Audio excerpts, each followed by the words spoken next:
Bonsoir et bienvenue sur la présentation du téléphone Asus Zenfone 3 qui m'a été prêté par Asus pour faire un test. Je fais partie de 50 sélectionnés qui ont eu la chance de tester ce smartphone. À la fin des tests, que nos tests soient positifs ou négatifs, le téléphone nous appartient. Voici la présentation globale, les trucs, les astuces, ce que j'ai aimé et ce que j'ai moins aimé. Donc voilà, je vais enlever la coque déjà pour vous montrer bien correctement le téléphone. Hop. Donc téléphone plastique, assez léger, relativement fin. C'est pas ce qui se fait de plus fin, mais c'est tout à fait convenable. USB type C. Alors, on verra peut-être pas bien sur la vidéo, mais USB type C. À l'arrière, un gros capteur photo qui dépasse.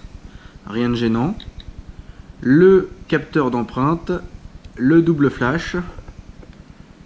Et là, on me demande mon code PIN. Donc, je vais le cacher 2 secondes. Voilà. Alors, pour le protéger, parce qu'il n'était pas encore à moi, puis j'aime bien avoir un petit truc qui protège. Petite coque souple en silicone. Pour ne pas les citer, je crois que c'est 6 € chez Amazon. Reçu en 24 heures, donc c'est très bien. Ça ne prend pas trop de place. Le téléphone n'est pas trop alourdi. En épaisseur, on est sur ce qui se fait de correct. Et voilà, ça démarre. Au niveau design, pas de touche home ici, juste du tactile. Retour, accueil et les applications ouvertes.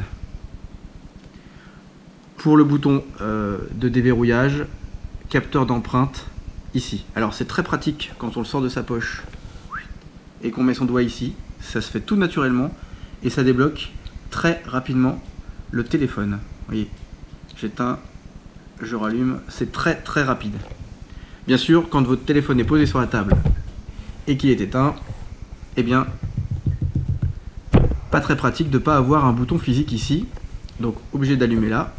Et bien sûr de le déverrouiller au code. Encore une fois, vous le prenez, le code se fera tout seul si vous montez votre doigt à l'arrière. Très simple. La présentation globale, c'est assez simple, c'est du Android très soft avec la petite surcouche de chez Asus qui tourne très rapidement. C'est franchement très fluide. Ça se voit ici. Voilà, application, les widgets disponibles, bouton home. Vous voyez que c'est très rapide. Pas de souci là-dessus. Il est en mode avion. On va enlever le mode avion. Vous voyez, c'est très rapide. Et là, on me redemande mon code PIN puisque j'étais en mode avion. Et voilà.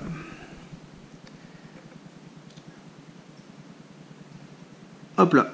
Voilà. Alors, au niveau de l'interface et des réglages Asus, on peut gérer, il y a beaucoup de possibilités, peut-être trop, moi à mon goût, beaucoup de gadgets, beaucoup de personnalisation, on peut à peu près tout changer, mais ça c'est pas trop mon truc. J'aime bien quand c'est soft, quand c'est carré, après c'est un choix. Donc moi, personnellement, j'ai installé un autre launcher qui s'appelle Nova Launcher, qui est très connu. Et j'ai ma petite organisation, voilà, Nova Launcher, je reviens, excusez-moi, je suis souffrant. Et voilà, ma petite présentation habituelle. Ça reste tout à fait fluide.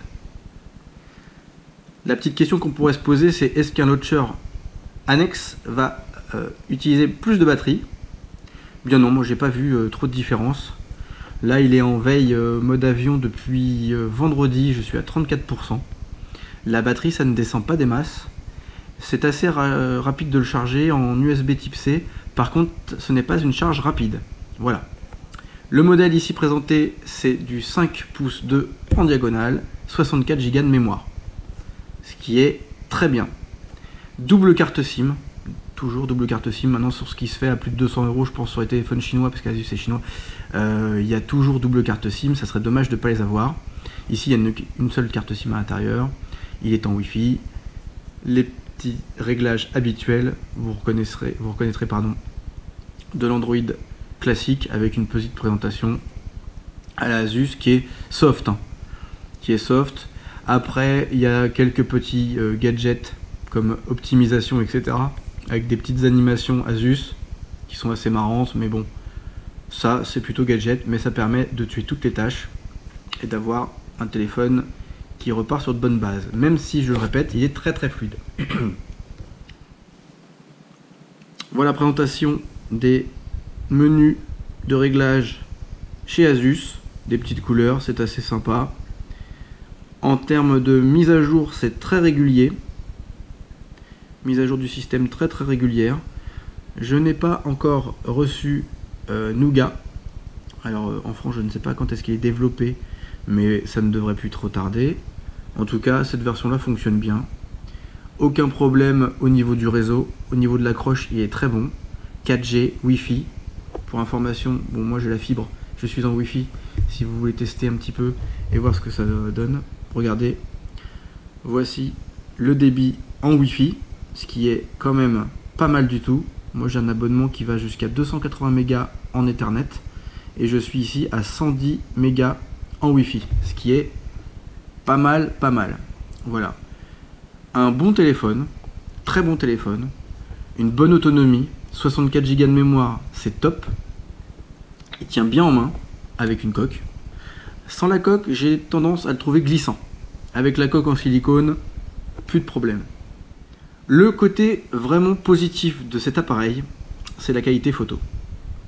La qualité photo, alors là il y a le flash qui s'allume parce que j'ai dû filmer. Alors on peut filmer, prendre des photos avec le flash tout le temps allumé, ou alors vous le mettez en automatique, ça c'est assez pas mal. Au niveau des options, il y a beaucoup de choses. Peut-être un peu trop, mais c'est pas grave. Il y a des trucs typiquement chinois, hein. Les modes selfie qui améliorent la beauté, les trucs en sourire, des gifs animés, des effets, profondeur de champ. Il y a même l'application QR code directement dans le téléphone, ça c'est pas mal, même si on n'en utilise pas des masses, hein. Voilà, donc j'ai fait des films en 4K, c'est franchement très propre. J'ai fait des photos, mauvais exemple, quelques photos, franchement très sympa, même en mode nuit. Après il y a un mode nuit, alors HDR etc, mode nuit, éclairage faible. Je vous conseille quand même l'utilisation d'un trépied.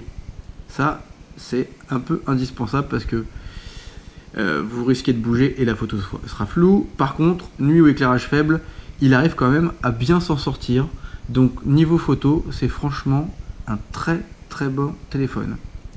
Après, le côté peut-être négatif, c'est si vous le trouvez en dehors d'une promo, c'est-à-dire plein pot, à 380 € pour la version Zenfone 3 classique 5 pouces de 64 Go, c'est 380 €.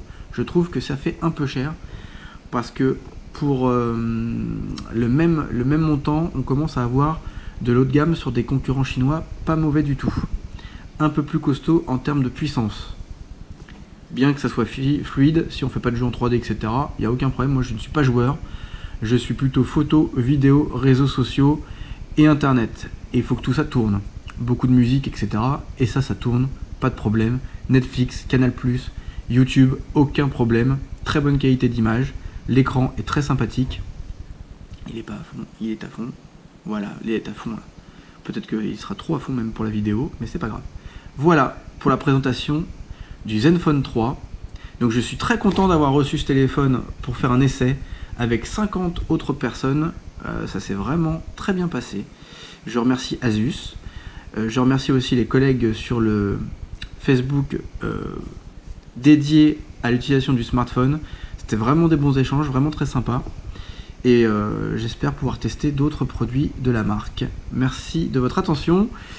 Et puis il n'est pas trop tard, on est le 31 janvier. Une bonne année 2017. Bye. Salut Asus.